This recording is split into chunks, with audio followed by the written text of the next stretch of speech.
Hello, good morning. I'm Mackenzie Eaglin, Mr. Sam Gordy, and we're going to talk a little bit briefly, actually very briefly, about the third offset strategy and the role of artificial intelligence therein. So most of you have been following through Defense One, actually, the Vice Chairman of the Joint Chiefs, General Paul Silva. He's talked a lot about this along with the Deputy Secretary of Defense, Bob Work, in many ways the brainchild of the third offset strategy and its many components, one of which is artificial intelligence and autonomy in particular.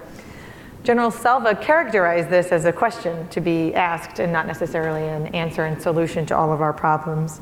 But I'm wondering, Mr. Gordy, why is artificial intelligence and autonomy a likely answer to the operational challenges the military faces ahead? Sure. So first of all, as the general postulated, this is much more than a single answer, and it is a very complex question, and it really fundamentally asks, how can we maintain competitive advantage against potential adversaries? And there's so many components to that, as there were with the first and second offsets. And if you look at it, first of all, who's the potential adversary? Early in my career, it was very easy. I was a Cold Warrior. There was the Soviet Union, there was Warsaw Pact, and U.S. and NATO. That imploded. You had a multipolar world. Then you had rise of stateless terrorism. Now we're sort of having all three of those components come back together, right? Mm-hmm. And so we need to be prepared to deal with that, going forward in the future. Secondly, of course, you have the whole technology component. And the technology is moving at a much faster pace than it did in the past. So agility, flexibility, absolutely critical going forward in the future. Add to that technology component, we now have a new area of warfare with cyberspace coming into play, which has not just an information or data component, but the potential to deliver kinetic results as well. And then, of course, thirdly, as you said, there's the operational component. So the technology is not simply an answer, it's an enabler, as the Secretary has said. And so the key is, how do you actually bring that into your operational tactics, techniques, and procedures in the execution of your warfare against any one of those potential adversaries? And that's exactly where I wanted to go next, which is the timeline. Technology is moving so quickly. In some cases, by the time you acquire one, it may in fact be outdated, particularly the Defense Department. So what do you see in this space of artificial intelligence and autonomy that is useful and helpful right now, and what is years or decades away? Sure. So of course people have talked about autonomous systems, and of course we instantly go back to what we see in the movies. I would say that's probably a few years away. Skynet? I don't know if I'd say many years away. Certainly both the Department of Defense and the contractors, developers in this space are looking at these issues right now. Mm-hmm. I mean, openly questioning, has the last fighter pilot already been born? And so, well, that gives you a timeline then.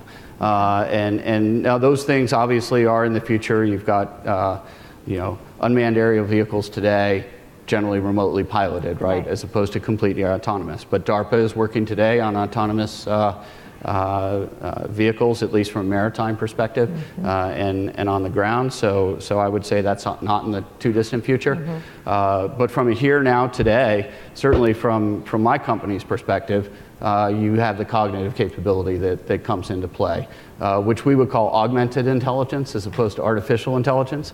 The key element there being that you do have human engaged, in the loop, on the loop, over the loop, somewhere in that process, as opposed to a completely machine-driven component. And for us, we truly believe that is a collaboration that results in a better result of having just purely human approach or a machine approach on the other side. And I've seen in the Defense Department in the future, basically with autonomous helicopters, for example, that there will be a switch, the human in the loop, on the loop, or over the loop, as you described it. Is the value of augmented intelligence and artificial intelligence and autonomous systems, is this about the machines in and of themselves and what they're capable of doing, or is it about making the human in, on, or around the loop better at what they do? I think it's really the latter, but where it comes into play, I think, is speed of response. Yes. And the limitations that you put around that response. Completely autonomous vehicles making their own decisions with, armed, ready to fire. Probably not somewhere where we want to go from a policy perspective.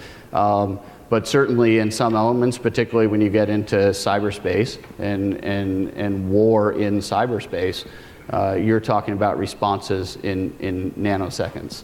And so you do need to bring that automatic machine component certainly into it, because if you're waiting for someone to make a decision, the war might be over, and you didn't know it yet. Right, and so you see, we've seen out in Silicon Valley and other industries, driverless cars, right, is coming online, and I see that as a potential future. Most of us, when we fly in a commercial aircraft, the pilot isn't actually flying the plane, the computer is flying the plane. And so in the future, you see for the most part, autonomous systems that aren't weaponized as being helpful, but you would draw a distinction there in the policy world and going forward.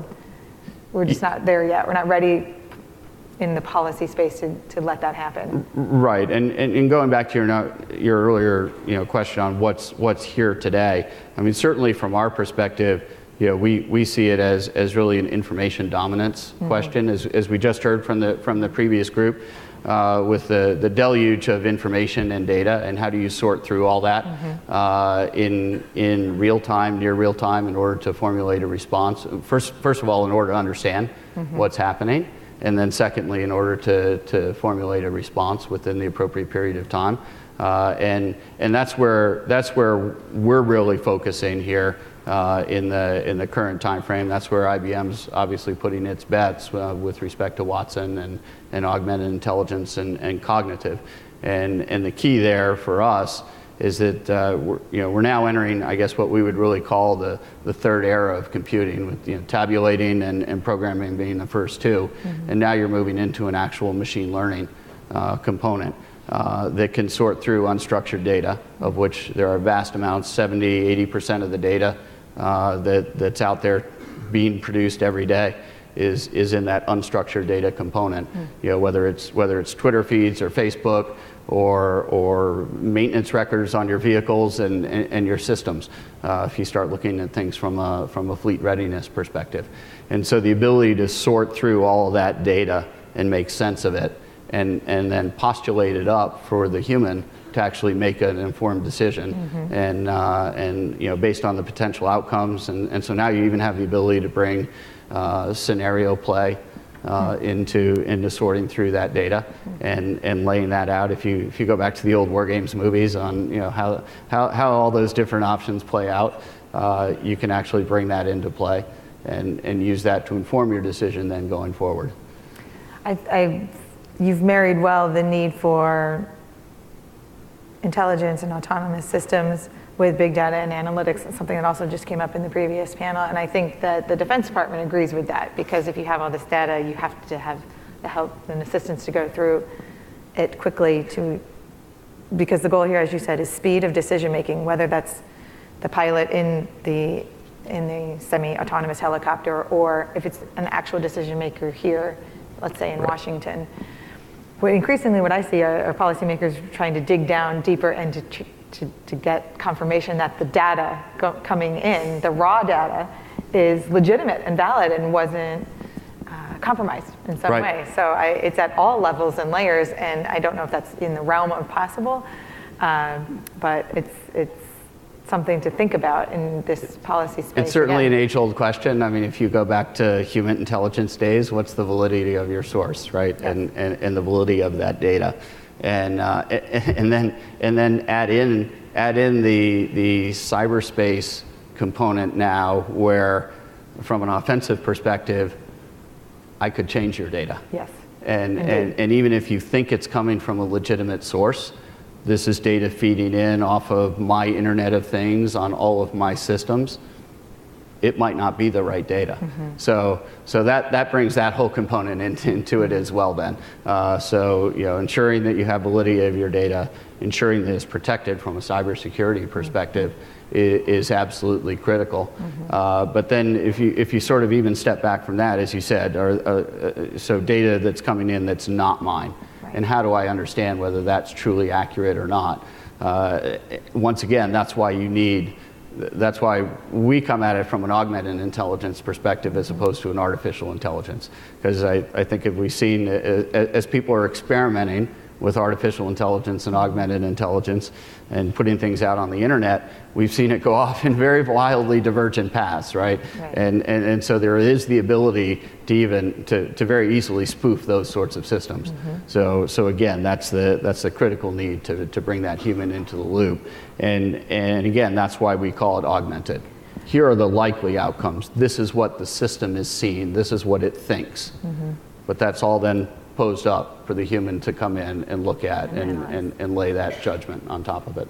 Can you briefly translate for the lay among us, probably not this audience if they're reading Defense One, but machine learning. So is that something, we all have Siri in our iPhone, some of us have Alexa in our house, the Amazon Echo, artificial intelligence, and you see with the latter, some machine learning as you interact with your own system in your own home. But then also, I read some other news story about back to the driverless cars when they were testing them out somewhere in California, and the cars were programmed, of course, to come to a full stop at a stop sign and interact with the other vehicles, but we all roll through stop signs. Even if we go really down to just 2 miles an hour, but it's in a roll. Right. And then the car basically didn't move for 5 minutes because it didn't understand why nobody else was stopping and it was waiting for everyone to act like they were programmed to act like. So is machine learning more like where the car would figure that out, or is it more like in our iPhones and our Alexa where they just, it learns over time that you're asking these same questions and it's going to understand those questions better? Well, that's a great example of what I was just saying. You can spoof the systems. Right. So from a machine learning perspective, you can teach it good things or bad things. And so from a machine learning perspective, in not very long time frame, the machine would be rolling through just like all of us because it would have learned from us. Right. Okay. So that's where we need to be careful on really how you guide the learning of that machine. So that is a critical component to it.